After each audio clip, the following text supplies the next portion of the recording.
Le trio offensif composé de Kylian Mbappé, Ousmane Dembélé et Bradley Barcola, qui a été l'une des grandes satisfactions au Paris SG depuis son apparition en novembre, doit maintenant démontrer qu'il peut être redoutable au plus haut niveau européen, mercredi contre la Real Sociedad, 21h00/20h00 GMT.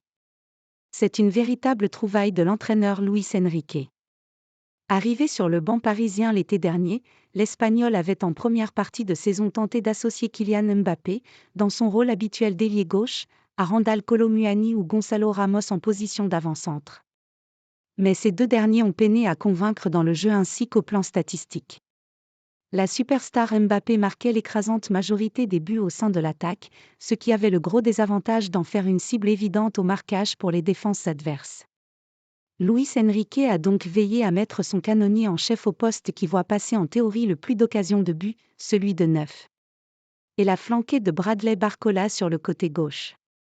Arrivé de Lyon l'été dernier, ce jeune talent de 21 ans avait encore beaucoup à prouver et ne partait pas pour être titulaire. Mais il a séduit le coach par sa percussion, sa qualité de dribble et sa capacité à amener des occasions de but, incarnant une forme d'équivalent, sur le côté gauche, d'Ousmane Dembélé. Celui-ci n'a jamais été remis en cause dans son rôle de dynamiteur, c'est l'un des joueurs les plus constants et réguliers. Il peut déborder, faire des passes décisives, nous aider en défense, créer de l'espace. C'est l'une des meilleures recrues de la saison et un joueur vital pour nous, a expliqué Luis Enrique. Bradley le magnifique.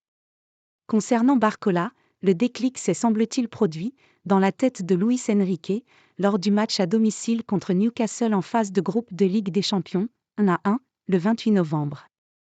Il est entré à la place de Kolo Muani, mais placé à gauche tandis que Mbappé était décalé dans l'axe.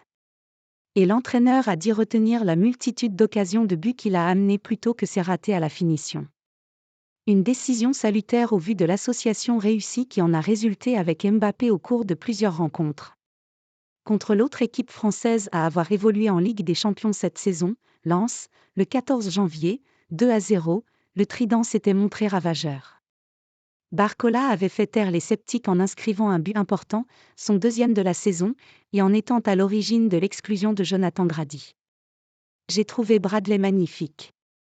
Il a été très bon dans les 1 contre 1, dans la finalisation des actions, il a été présent en défense également, s'était félicité Luis Enrique. Mbappé et Dembélé avaient quant à eux combiné pour faire le break en fin de match.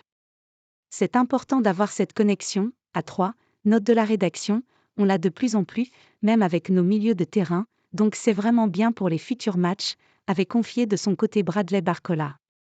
L'autre avantage de ce choix est de placer Mbappé là où sa quasi-absence de pressing à la perte du ballon est la moins dommageable à une équipe que Luis Enrique imagine d'un seul bloc.